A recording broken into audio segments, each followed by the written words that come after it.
Ima na ngasi aigi marub lakpada aibu ikaiba piye tamo.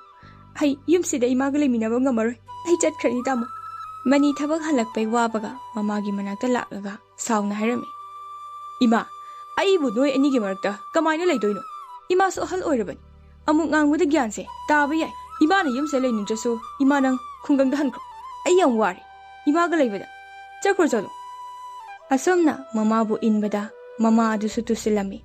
As yari se tamo. Laose. To yari kidorge. Mamabu hanna yengamna chankirami. Aibu kayam kuina sumna laikini. Ai makoigi yaipanaba chatkrage tha.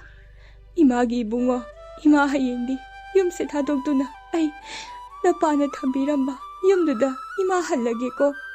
Ichaga imaugadi nungaina panba oyuko.